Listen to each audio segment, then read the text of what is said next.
Perspectiva del uso del carbón en Colombia. Carlos Cante, presidente ejecutivo Fenalcarbón. Invitamos al escenario a nuestro conferencista, Carlos Cante, quien es un consultor especializado en temas mineroenergéticos, con amplia experiencia en relacionamiento comunitario e iniciativas multiactor, manejo de asuntos legislativos y construcción y seguimiento de políticas públicas sobre rentas mineras, transparencia de la industria extractiva, consulta previa a comunidades étnicas, desarrollos humanos y empresa, y debida diligencia en la cadena de suministro de minerales. Bienvenido, Carlos, adelante. Gracias. Muchas gracias por la invitación. Gracias Alejandro, a Edwin Andek. Durante los últimos 15 años me han invitado a todos los congresos de energía de este país y particularmente desde los últimos 5 años que ejerzo la dirigencia gremial a través de la presidencia de Fenalcarbón, he tenido la oportunidad de ser invitado a todos, normalmente de este lado, no de este lado. Porque normalmente, y seguramente porque entramos en la onda de la agenda ambiental, de los objetivos de ambición climática, e incluso somos un poco víctimas del fanatismo ambiental, no hablamos de carbón. Y sentar a este lado al carbón no es light, no es atractivo. Y he visto, al contrario, incluso a muchos de mis colegas gremiales no Andec, sentados acá diciendo, vamos a acabar con el carbón, vamos a desaparecer el carbón, no más carbón, más hidro, más renovables, más gas, más gas, más gas, más gas. Y cuando Alejandro me dijo, oiga, venga, contemos la cosa como que cambió. Contemos la película que nos toca vivir en las regiones, que le toca vivir a los señores generadores de energía eléctrica, a los que usan el carbón como combustible y no están viendo hoy otra alternativa viable. Y yo dije, ¿y cómo la contamos?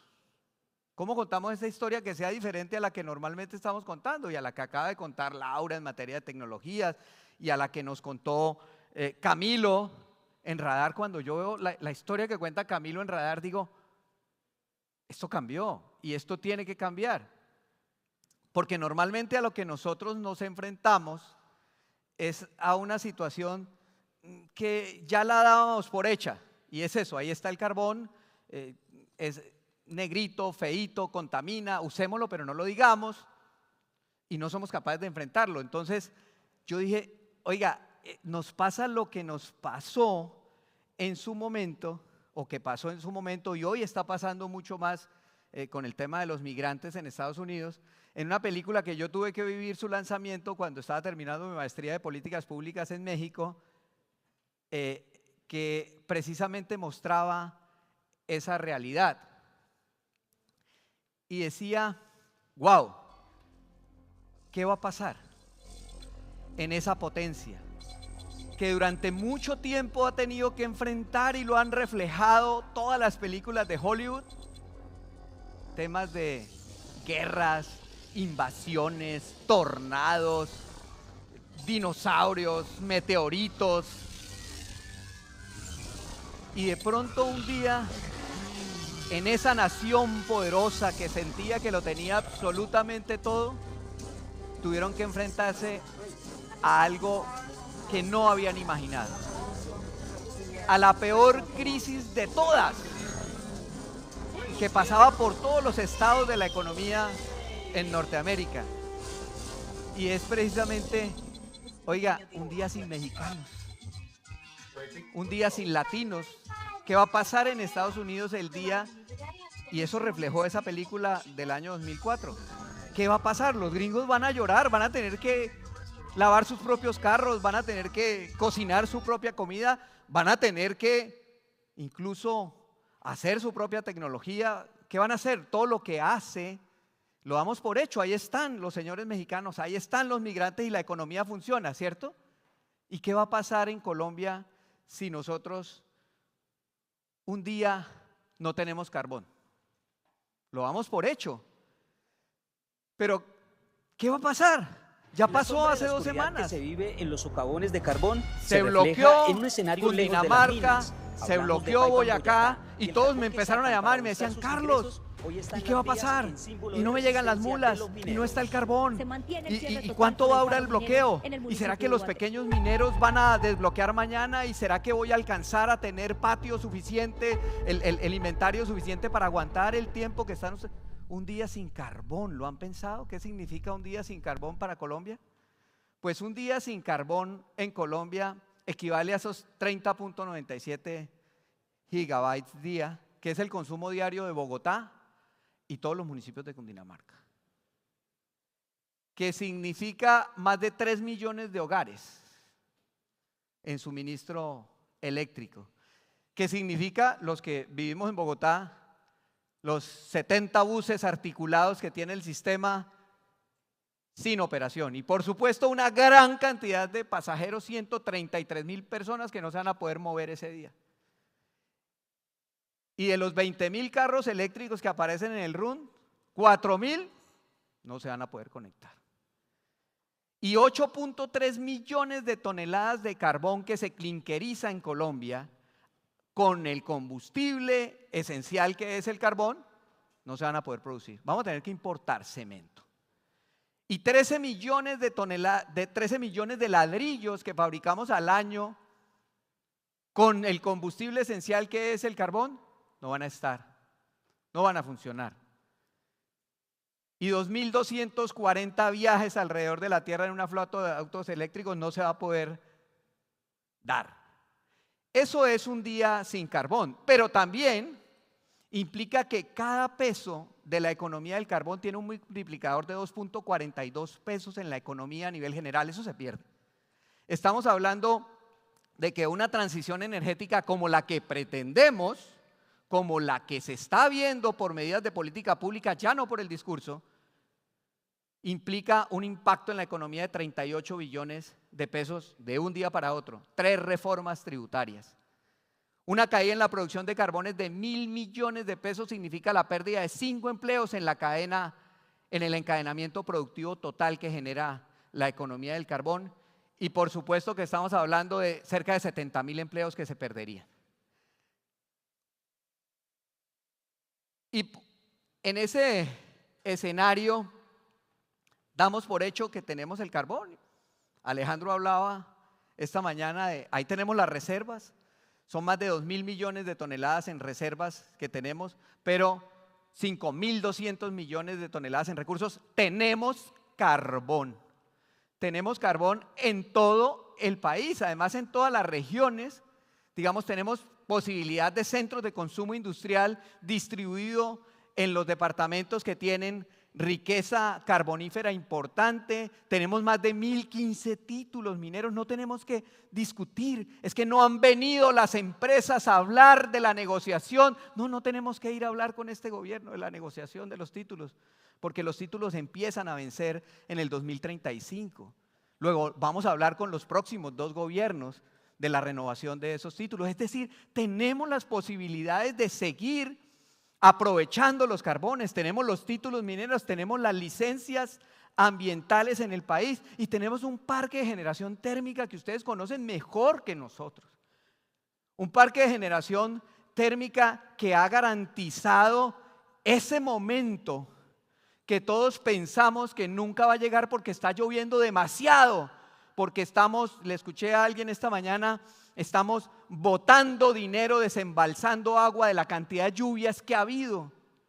Pero el día que no tuvimos agua, el día crítico en abril de 2024, que tuvimos el nivel de los embalses en lo más bajo, ahí estuvo el carbón para soportar la economía del país. Y esa es precisamente la confiabilidad que no podemos nosotros perder, la seguridad que nosotros no podemos perder sabiendo que tenemos el recurso. Porque estamos bajo amenaza, porque pasamos ya no del discurso. El carbón es peor que la cocaína, es que el carbón mata, es que el carbón fabrica bombas. No, ya no es un tema de discurso, es un tema de medidas de política pública que están acabando con la competitividad de los carbones en Colombia. En campaña se dijo: el día que no se consuma el carbón, le vamos a comprar el carbón a los pequeños mineros. Y los pequeños mineros tuvieron que salir a bloquear las vías porque no les están comprando el carbón. Y no les están comprando el carbón no porque el mundo no esté consumiendo carbón, como lo mostró Alejandro esta mañana.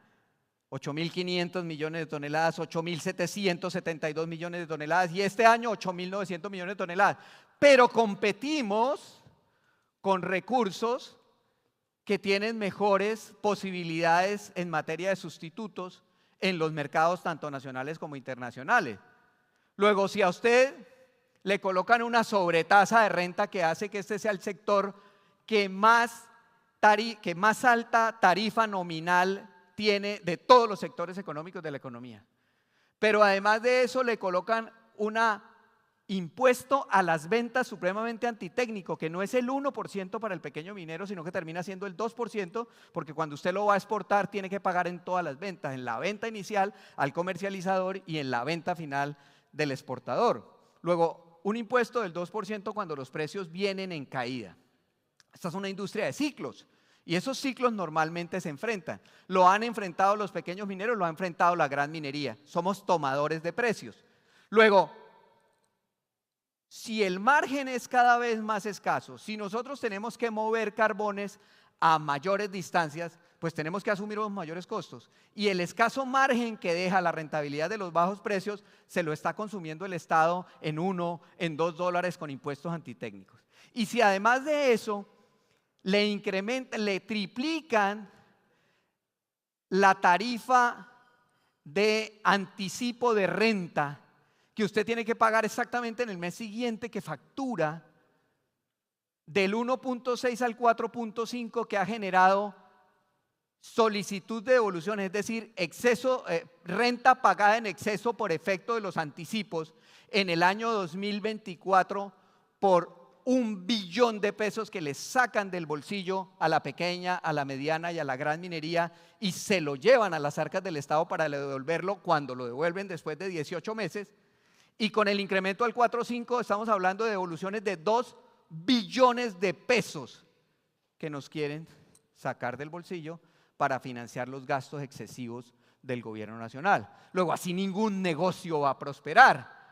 Y por decisión administrativa, para evitar que las compensaciones de lo que el gobierno dijo que no iba a hacer y lo está haciendo, incremento de la tarifa de los peajes, incremento del precio del diésel, se ha incrementado de una manera desproporcionada el precio de los fletes, tanto de los fletes de corta distancia, de menos de 100 kilómetros, que son los que normalmente nosotros movemos desde las bocas de mina hasta los centros de consumo industrial, hasta, qué no decir, de los principales puntos estratégicos de recorrido de carbones y coques del interior del país de distancias de 900 y 1.000 kilómetros, cuyas rutas se han incrementado en un 40% en el costo por evitar un paro camionero, digámoslo.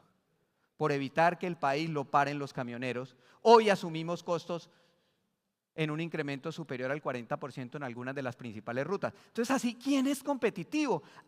La transición energética a punta de acabar la competitividad de los carbones colombianos. Pero el problema no es ese. El problema es que tenemos la necesidad de garantizar seguridad y soberanía energética. De eso es de lo que estamos hablando todo el día. Todo el día. Y teniendo unas plantas de generación térmica, teniendo el recurso, yo siempre digo, y lo voy a decir con total respeto porque me siento acá por primera vez, gracias Alejandro, el carbón acá sentado de este lado. Dijo Diego Mesa, ministro de Minas y Energía en su momento, show me the gas. Todos hablamos del gas, vamos a transitar al gas, camine para el gas y ahora estamos importando el gas con mayores costos para toda nuestra economía teniendo carbón. Claro, las señales regulatorias impiden que nosotros crezcamos frente al incremento de la demanda de energía nuestro parque térmico a carbón. Pareciera que en todos los documentos públicos hicieron un control delete, yo se lo dije un día a una ministra, hicieron un control delete buscando la palabra carbón y simplemente la borraron. No más carbón. Es que el carbón no se puede desaparecer y la necesidad de generación de combustibles asequibles y seguros no pueden desaparecer por una medida de política pública. Y en eso es lo que nosotros tenemos que estar pensando hoy a menos de un año de que termine este gobierno. Porque, ¿qué está pasando? Escasez de gas, energías renovables con unos límites tecnológicos que todo lo estamos planteando acá. ¿Qué vamos a hacer en las horas pico? Por supuesto, funcionamos, maravilloso, fantástico, es que lo uno no compite con lo otro. Sigamos creciendo el parque eólico, si se puede. Sigamos creciendo el parque de generación solar, si se puede. Sigamos apostándole a la nuclear, sigámosle apostando a la geotermia. Pero ¿dónde está la base de respaldo del país? ¿En gas importado? Que todos sabemos y tiene una huella de emisiones de carbono muy superior a el hecho de generar o de tener procesos industriales con carbón producido en nuestro propio territorio. Entonces, definitivamente ese déficit de energía en firme del cual hemos venido hablando requiere expansión del sistema. Y no podemos venir a hablar en este momento de incentivos a la transición. Es que le voy a dar un incentivo para que usted se vuelva un parque solar. ¿Dónde está la firmeza? ¿Dónde va a quedar la firmeza del sistema? Teniendo carbón. Tenemos que incorporar tecnologías, como lo dijo Laura. Y ya las recomendaciones, ensayen de todo. Pero no hay una sola señal regulatoria en nuestro sistema que permita ensayar sin pensar en la molécula que estamos usando. No piense si es carbón, no piense si es gas, piense en emisiones. Y si en algún momento nosotros somos capaces de sacar una subasta de cargo por confiabilidad en donde diga el límite máximo de la tecnología, y ahí lo sabrá Germán un poco más cómo será el tema técnico, debería estar enfocado en emisiones, en este marco. ¿Quién es capaz de traer esas tecnologías de las que estaba hablando Laura para garantizar firmeza? Ahí es donde deben estar los incentivos, para repotenciar las plantas que tenemos en este momento y para traer las nuevas tecnologías, no para acabar con la firmeza que tenemos nosotros en el país. Porque ahí están los eventos geopolíticos. Veníamos de un gobierno, de dos gobiernos seguidos, Obama, Clinton, ¿cómo se llama el señor este que se quedaba dormido? Ah, sí, se quedaba, no el que se queda. Acá en mi congreso estuvo el presidente del Consejo norteamericano de la industria del metalúrgico, del coque, y dijo: en junio, por las medidas de la EPA, de la Agencia de Protección Ambiental de los Estados Unidos, impulsadas por el gobierno Obama y el gobierno Biden, cerramos toda la coquización de Estados Unidos. Y era así, para allá vamos, así. Vamos a cerrar todas las plantas térmicas y se van a volver parque solar, dijo el gobierno colombiano. Y de pronto apareció un señor. El carbón es la forma más confiable y segura de energía de la que disponemos. El carbón es la fuente de energía más durable, segura y poderosa de energía. Hoy nos estamos enfocando en el uso del hermoso y limpio carbón. Hermoso y limpio carbón. O sea, eso es pensar de manera y actuar de manera pragmática. Le di un golpe a la mesa y me paran todas esas decisiones de la EPA y háganme el favor, volvamos, demos la vuelta y miremos a ver cómo pensamos primero en proteger a nuestra economía. Make America Great Again.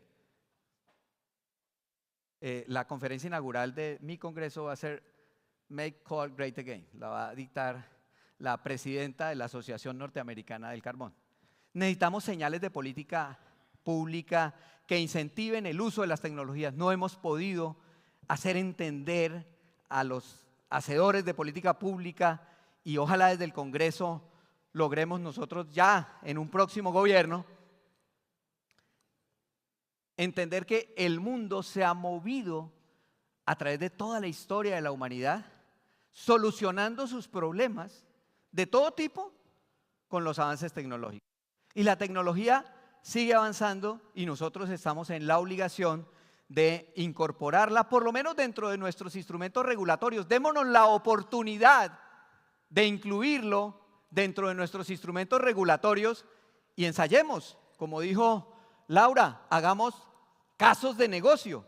No tenemos uno solo, no sabemos, porque no tenemos esa oportunidad. Y ustedes ya están viendo este titular de la semana pasada por 2, que aquí está Jaime de la ANDI, no me deja mentir. Nos hemos reunido con el Comité Intergremial de Cerámicos, con Procenco de los cementeros y los concreteros, con la Cámara de Grandes Consumidores de la ANDI. Necesitamos carbón. Les agradezco, ellos creen que yo tengo carbón. Por suerte soy el único de la mesa en la que me siento en mi junta directiva que no tengo el problema de tener títulos mineros, licencias ambientales, pero todos están buscando una alternativa porque no hay gas, porque el negocio no les cierra, porque su producción se disparó en costos, porque no les está dando y además no hay acceso, porque no hay gas para todo el mundo, inclusive el importado. Lo estábamos viendo esta mañana, alguien lo decía.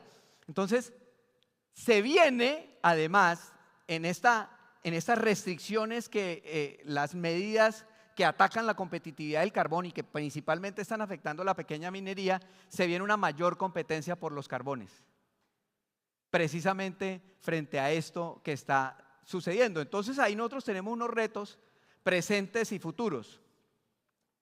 Necesitamos señales regulatorias para todo el mundo. Son señales desde el punto de vista de los usos industriales de los combustibles, y por el otro lado son señales también desde las autoridades ambientales, porque cuando usted ya tiene que enfrentarse a sus procesos industriales, pues va a ir a ver allá un tema de emisiones en fuente fija, pues hay unas resoluciones que el Ministerio de Medio Ambiente ha venido amenazando con cambiar, que hace que también pues la gente tenga un poco la duda de si me devuelvo, si cambio el esquema, pero claramente necesitamos con mucha claridad. Necesitamos financiamiento de la cadena. Yo acá les estoy diciendo financiamiento de la cadena para todos. Esta mañana se presentaron unos bancos, unas corporaciones, y aquí nadie financia carbón. No financie carbón.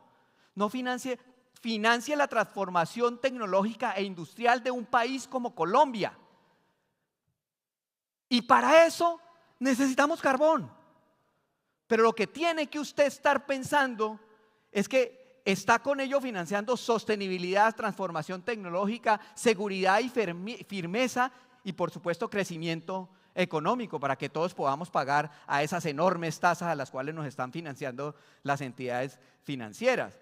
Luego, hay que mejorar los términos de competitividad. Vuelvo y les digo, ese tema de que tengamos un concepto que se llama tiempos logísticos, que por una tecla en el Ministerio del Transporte decidieron subirlo de 4 horas a 8 horas, que nos implica a nosotros en un recorrido normal $2 adicionales en el costo por tonelada transportada de carbón. No puede ser posible. O sea, no podemos estar tomando ese tipo de decisiones en el país para afectar a los generadores de carbón. Y hoy voy para el Congreso de Colfecar en menos de un mes y todos me están diciendo: Carlos, ven acá, ustedes son los principales generadores de carbón, el 30% de la carga nacional la mueven los carbones por carretera, por tren, por barco. ¿Qué está pasando? No tenemos trabajo, nos toca mandar y pagar flete vacío para ir a recoger los productos importados de los puertos. ¿Qué pasa? Pues que es imposible pagar el flete. No somos competitivos, hay que mejorar la competitividad, hay que hacer muchas cosas, hay que acabar con esos impuestos antitécnicos que terminan afectando a toda la cadena productiva industrial que utiliza carbones, que utiliza gas, que utiliza combustibles líquidos. Y sobre todo, y este es un llamado a los compradores de carbones, hay que trabajar en la transparencia de las relaciones con la pequeña minería. Porque esa intermediación que sucede entre el consumidor final y el pequeño minero, lo único que hace es afectar a la cadena, porque el pequeño minero que tiene un costo de producción que hoy no baja en una mina tecnificada, con título minero, licencia ambiental, RUCOM, transparencia, etcétera, de 320.000 pesos tonelada, al pequeño minero del contrato, que normalmente se gana un intermediario para el suministro de carbón en cualquier industria, le paga al pequeño minero por el suministro 250, mucho menos del costo. Pero lo que aparece en las cuentas del registro está, por supuesto, en unos valores de mercado. Y esa relación de transparencia acaba con la confianza. Porque hoy que los precios están bajos, el pequeño minero suministra. Y les pasó en el 2022. Y suministra porque no tiene más, porque tiene que pagar la nómina, porque tiene que pagar la energía. Pero el día que el precio se suba de 120, 130 dólares y volvamos a tener alguito de respiro en competitividad, le venden al trader internacional y a usted no le vuelve a soltar una sola tonelada de carbón. Y vuelven a llamar, y vuelven a llamar. ¿Qué pasa? Traigamos carbones de Córdoba, con mucho gusto. Se les tiene. Hay carbones de todo lado. Y aparece este tema del fanatismo. Ustedes lo vieron y Alejo habló esta mañana. En respuesta al señor que se quedó dormido. Somos negacionistas. Pero lean este tuit de la USO en el segundo párrafo. Negacionismo también es no comprender que el mundo va a seguir consumiendo petróleo al menos 3 décadas. Y en el penúltimo párrafo, negacionismo es no prever que si deterioramos la industria del petróleo y el gas, acabamos con la soberanía energética de Colombia y aumentamos el déficit fiscal de la nación. ¿Qué tal que le cambiemos petróleo y gas por carbón? Es igual. Negacionismo también es no comprender que el mundo va a seguir consumiendo carbón por lo menos por 3 décadas. Negacionismo es no prever que si deterioramos la industria del carbón, acabamos con la soberanía energética de Colombia y aumentamos el déficit del país. Entonces no podemos hablar de manera aislada del petróleo y el carbón, porque el 6 de agosto, a oscuras, seguramente apagados, vamos a ver ese final de la película que les conté al principio, Un día sin mexicanos. Cuando los norteamericanos, First Nations, monos altos, así como Jaime, acuerpados, tuvieron que ir a recoger sus cosechas, tuvieron que atender, tuvieron que lavar, tuvieron que servir en los bancos. Dijeron, wow, cómo eran de importantes esos mexicanos, cómo era de importante ese carbón que no tuvimos nosotros en cuenta. Y allá en lo oscuro, al final de la película,